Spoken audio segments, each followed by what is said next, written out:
आज आपसे एक बात और कहना चाहता हूं। मैं सिर्फ स्टूडियो में खड़े होकर बड़ी बड़ी बातें नहीं करता। मैंने कारगिल युद्ध को कवर किया है और एलओसी सहित भारत के तमाम बॉर्डर्स को बहुत करीब से देखा है।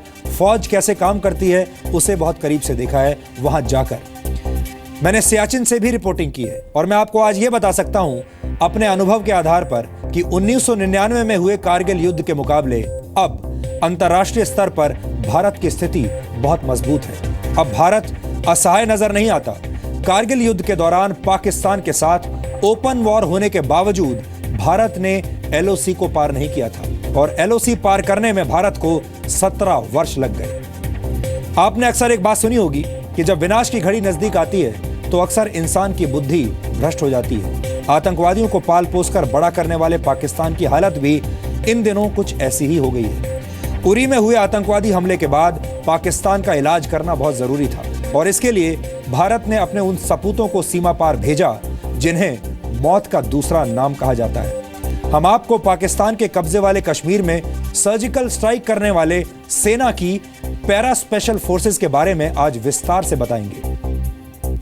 लेकिन उससे पहले आपको यह समझना जरूरी है कि पीओके में कैसे जगह जगह पर आतंक की फैक्ट्रियां चल रही हैं और इन आतंक की फैक्ट्रियों के गार्ड्स के रूप में पाकिस्तान ने अपने ही सैनिकों को खड़ा कर रखा है। अब कुछ जानकारियां आपको देने के लिए हम एक नक्शे की मदद लेंगे। अलग अलग रिपोर्ट्स के मुताबिक पीओके में टेरर कैंप्स की संख्या 50 से 160 के बीच हो सकती है। ये टेरर कैंप्स पीओके की राजधानी मुजफ्फराबाद से लेकर लाहौर तक फैले हुए हैं। हर टेरर कैंप में 40 से 50 आतंकवादियों को ट्रेनिंग दी जाती है और 30 से 35 दिन की ट्रेनिंग के बाद इन आतंकवादियों को एलओसी के पास लॉन्च पैड्स पर भेज दिया जाता है और इन्हीं लॉन्च पैड्स पर कल रात भारतीय सेना ने हमला किया था। इन लॉन्च पैड से आतंकवादी भारत में दाखिल होते हैं और हमलों को अंजाम देते हैं।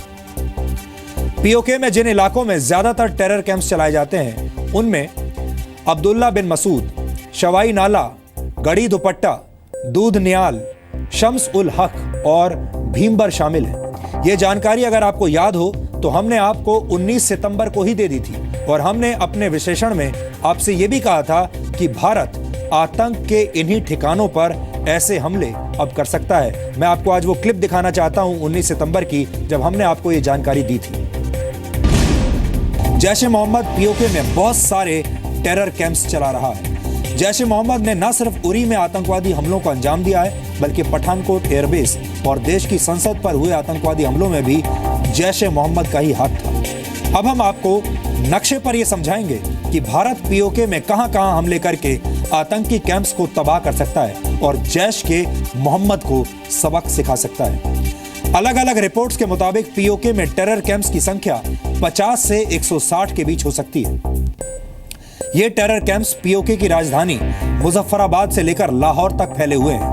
हर टेरर कैंप में 40 से 50 आतंकवादियों को ट्रेनिंग दी जाती है और 30 से 35 दिन की ट्रेनिंग के बाद इन आतंकवादियों को एलओसी के पास लॉन्च पैड्स पर भेज दिया जाता है। इन लॉन्च पैड से आतंकवादी भारत में दाखिल होते हैं और फिर ऐसे ही हमलों को अंजाम देते हैं। पीओके में जिन इलाकों में ज्यादातर टेरर कैंप्स चलाए जाते हैं उनकी लिस्ट भी हमारे पास मौजूद है। इनमें अब्दुल्ला बिन मसूद, शवाई नाला, गड़ी दुपट्टा, दूध नियाल, भीमबर जैसे इलाकों में अलग अलग टेरर कैंप्स में आतंकवादियों को भारत के खिलाफ हमले के लिए ट्रेनिंग दी जाती है और फिर ये आतंकवादी एलओसी से सटे इलाकों से भारत में घुसने की कोशिश करते हैं और कई बार ये कामयाब भी हो जाते हैं।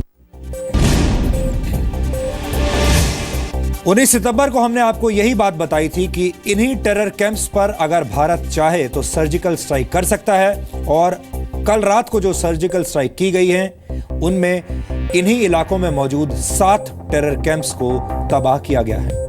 आपको बता दूं कि भारतीय सेना की पैरा स्पेशल फोर्सेस ने पीओके में जिन लॉन्च पैड्स पर सर्जिकल स्ट्राइक की है उनमें भीमबर भी शामिल है जो हमने आपको 19 सितंबर को बताया था।